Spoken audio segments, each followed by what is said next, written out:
स्थान पर खड़े होकर अपनी मौजूदगी यहाँ बताएं। खुरई से 5 बसें एक साथ लेकर यहाँ गुरुदेव के चरणों के दर्शन करने आए हैं। पूरा समाज तालियों के उद्घोष के साथ अभिनंदन करे, स्वागत करे।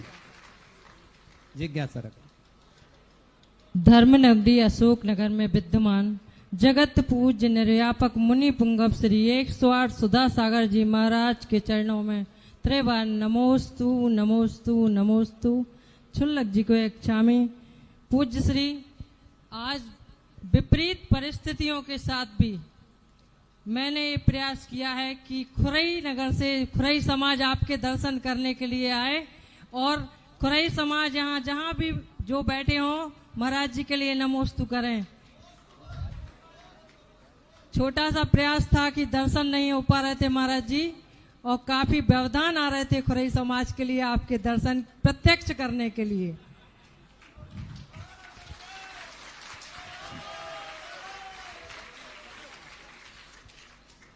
जो आजकल संतों की निंदा करते हैं उनके लिए 4 शब्द लिखे हैं मैंने कि भटकना जिनकी आदत है कभी वो पार नहीं पाते, भटकना जिनकी आदत है कभी वो पार नहीं पाते, और गूंगे सुर जिस तरह कभी भी स्वर नहीं पाते। और लिखा है इतिहास में कि भगवान से बढ़कर गुरु होते हैं, गुरु की जो निंदा करते हैं कभी वो तर नहीं पाते, कभी वो तर नहीं पाते।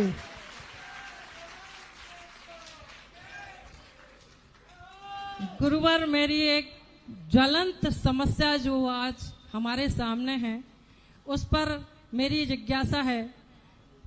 लव जिहाद जो शब्द है आपने सुना ही होगा कि हमारे जीवन की सबसे बड़ी पूंजी हमारी बेटियां होती हैं, और मजबूरी ये है कि अगर हम उन्हें पढ़ाने भेजते हैं तो शिक्षा भी जरूरी है, भेजना भी पड़ता है, और लाख समझाने पर महाराज जी मैं कितने ही सॉल्व करती हूँ ऐसे केस, बहुत समझाती हूँ, पर इतनी प्रशिक्षित होकर भी हमारी बेटियां ऐसा गलत कदम उठाती हैं। मैं आपके माध्यम से उन 140 देशों में प्रसारित होने वाले इस कार्यक्रम के माध्यम से ये संदेश भेजना चाहती हूँ कि हमारी बेटियां शिक्षित होकर भी अशिक्षित होकर ऐसा कार्य क्यों करती हैं। नमोस्तु गुरुवार। पहली बात है,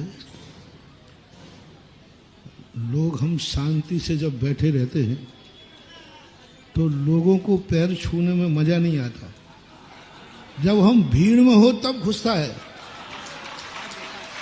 तो मैंने कि भैया तू दिन भर मेरे पास रहता है, कभी भी छू लेना। अरे महाराज, भीड़ का मजा कुछ अलग है, पता नहीं लोगों को क्या मजा आता है। भाई मैं शांति से बैठ जाऊं, बोले मैं महाराज जब धक्का मुक्की खा करके हाथ बढ़ा के तब मुंह चाहते देखा, मैंने ऐसी भीड़ में अभी महाराज के पैर छू ले। तो यही तो मजा है। यदि देखो आपकी जो ने कहा ना कि बहुत विपरीत परिस्थितियों में आए, विपरीत परिस्थितियां नहीं होती तो खुरई से और 5 बसें, अरे राम राम राम, खुरई से और 5 बसें, ये उसी विरोध का परिणाम है कि तुम 5 बसें भर के आ सके। देखो प्रतिकूलता का एक बहुत आनंद होता है। मैं तो कहता हूं संसार में मेरा थोड़ा उल्टा ही मामला चलता है। संसार में जिसको जितनी गालियां देना है वो मुझे दे ले, संसार में जितना जिसको बुरा सोचना है मेरा सोच ले, संसार में जितने पत्थर फेंकना है मेरे ऊपर फेंक ले, संसार में जितनी निंदा करना है मेरी कर ले, क्योंकि मुझे मालूम है उन्हीं निंदकों की बदौलत हमारा झंडा ऊंचा होगा। ये अपना व्यापार है। मैं तो कहता हूं संसार में सुनो सुनो सुनो, अब इन्होंने कहा ही है अर्चना जी ने, तो मैं कह ही दूं, जिनको किसी को भी गाली देने का भाव आवे तो किसी को मत देना भैया, देखो, क्योंकि उसको बुरा लगेगा, वो कसाय बांध लेगा, भवांतरों में वो बैर बांधेगा। सुनो ओम सर, 1 मिनट सुनो भाई, अभी बांट लेना, थोड़ी देर को अभी बांट लेना, रुक जाओ थोड़ा सा, फिर डिस्टर्ब हो जाएगा। नहीं भाई मत बांटो भाई, थोड़ी देर रुक जाओ, अभी बांट लेना दीदी। क्या बोल रहा था मैं? हाँ, तुम किसी को गाली दोगे तो उसको बुरा लगेगा, बुरा लगेगा तो बैर बांध देगा। तो भवान्तर तक झगड़ा होगा। इसलिए जिसको भी गाली देना हो उसको ना देकर मेरे लिए दे देना, मैं बिल्कुल बुरा नहीं मानूंगा, बैर भी नहीं साधूंगा। जिनको किसी की निंदा करना हो उसमें मेरा नाम जोड़ देना कि महाराज को कर रहा हूं, क्योंकि मैंने तो आज तक देखा है जब जब मेरा जहां जहां जब जब विरोध हुआ है मेरा जीवन और ऊंचाइयों पर पहुंचा है। ये क्या देखो, शिविर का विरोध, इस बार का ऐतिहासिक शिविर, महिला सम्मेलन का विरोध, महिला सम्मेलन ऐतिहासिक, एकता संगठन का विरोध, एकता संघ, और मेरा विरोध, मैं भी आकाश में ऊंचाइयों पर पहुंचने के लिए, क्या फर्क पड़ता है। और मैं बिल्कुल बैर नहीं बांधूंगा, क्योंकि तुम भली मेरे बैरी बने रहो, मैं बहुत ऊंची किताब हूं, तुम जैसे छोटे व्यक्तियों का बैरी नहीं बनूंगा। मैं कोई छोटा मोटा आदमी हूं?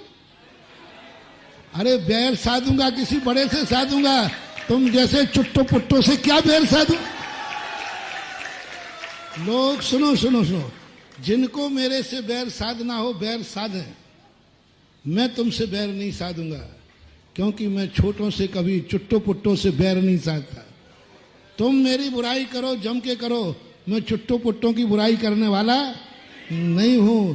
तुम मेरे निंदा करो, करो तो करो, पत्थर फेंको तो फेंको, मैं चुट्टो पुट्टो पर पत्थर फेंकने वाला नहीं हूं। इसलिए बहुत फायदा है मेरी बुराई करने से, क्योंकि हम तुम्हारी बुराई नहीं करेंगे और बैर भी नहीं साधेंगे। क्यों साधना बैर? इसलिए विरोध की परिस्थितियों में, जैसे मैंने कहा, भीड़ में पैर छूने के आनंद अलग है और विरोध के बाद 5 बसें लाने का आनंद अलग है।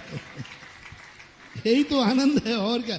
दुनिया के आनंद कई प्रकार के होते हैं, ये भी एक आनंद है। जहां तक बेटियों का सवाल है, आज क्या है, इसको एक विचार से काम नहीं होगा, इसकी हमें जड़ पकड़ना पड़ेगा। जब तक हमें सरकार के द्वारा, सरकार की नीतियों में, समाज, सरकार जब सुधरेगी जब समाज की मांग हो, कोई एजुकेशन खत्म कर दी जाए। ऋषभ देव ने ब्राह्मी सुंदरी को अपने सगे बेटों के साथ भी नहीं पढ़ने दिया। वही विषय, एक ही विषय था, ब्राह्मी को अलग पढ़ाया, भाइयों को अलग पढ़ाया। अरे एक विषय को 2 बार क्या पढ़ा, भाई बहन ही तो थे, एक साथ बैठ के पढ़ा देते। नहीं, वो ऋषभ देव हैं। सवाल भाई बहन का नहीं था, सवाल परंपरा का था। यदि हम भाइयों को और बहनों को दोनों को एक साथ बैठा के पढ़ाएंगे तो आदर्श यही जाएगा कि ऋषभ देव ने भी कोई एजुकेशन की थी, तो उन्होंने वही विषय का, खा, आ अलग पढ़ाते थे, फिर बच्चों को अलग पढ़ाए।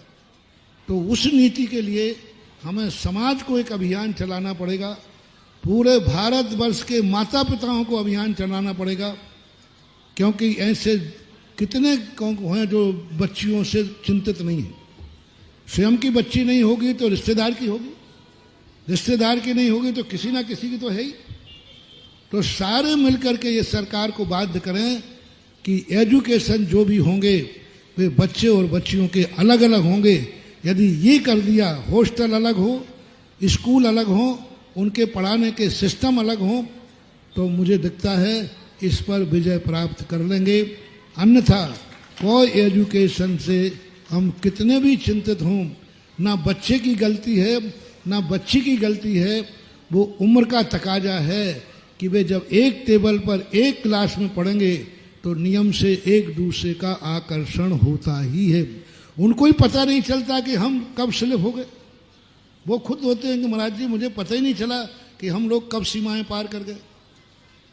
उसके लिए तो वातावरण को हमें बदलना पड़ेगा, तभी संभव है, अन्यथा तो दिन प्रतिदिन और स्थिति बिगड़ते ही जाना है। बहुत बढ़िया, तालियों का उद्घोष करिएगा ना, क्या गजब का संदेश है।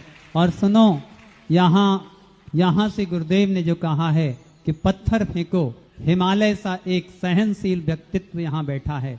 हिमालय जैसा व्यक्तित्व है जिसका, कहीं इतना सहनशील। हम देखते हैं छोटे से बच्चा जब आता है 4-5 साल का, तो उसको भी वही आशीर्वाद और 90 साल का बुजुर्ग है तो उसके साथ भी बुजुर्गियत का व्यवहार जो किया करते हैं, ऐसे महासंत हमारे सामने विराजे हैं। दोनों हाथों को उठाओ, ऐसे दुआएं दो।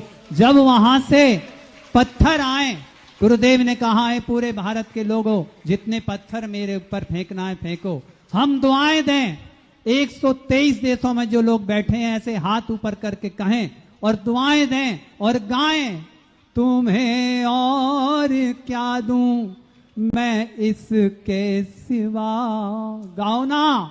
एक तरफ से पत्थर फेंकेंगे तो दूसरी ओर से दिल से दुआएं निकलेंगी, आपकी सबको गाना पड़ेगा। पूरे विश्व में लोग जहां जहां बैठे हैं गाइए, कहिए, तुम्हें और क्या दूं मैं इसके सिवा, तुमको हमारी उम्र लग जाए, तुमको हमारी उम्र लग जाए, तुमको हमारी उम्र लग जाए। और मित्रों सच कह रहा हूं, भक्त हैं अपन तो सुबह से उठा करो जब एक ही दुआएं, एक ही दुआ दिल से निकाला करो कि मेरे गुरुदेव सुरक्षित रहे। हालांकि अपना कुछ नहीं है, हम तो उनकी कृपा से सुरक्षित हैं, एक एक सांस उनकी कृपा से है। लेकिन बना लो गुरुदेव के चारों तरफ सुरक्षा चक्र, दुआएं दो मेरे भगवंतों को, क्योंकि आचार्य विद्यासागर जी चले गए। अब अगर इस विश्व को बचाने वाला कोई एकमात्र संत है तो वो है निर्यापक महाश्रमण गुरुदेव सुधासागर जी महाराज। इनको मत खो देना दोस्तों, इनको मत खो देना, नहीं तो आचार्य श्री के लिए अपन आंसू बहाते हैं, गुरुदेव के लिए हमें सुधासागर जी महाराज के लिए खून के आंसू बहाना पड़ेगा, खून के आंसू बहाना पड़ेगा। दुआएं दिए।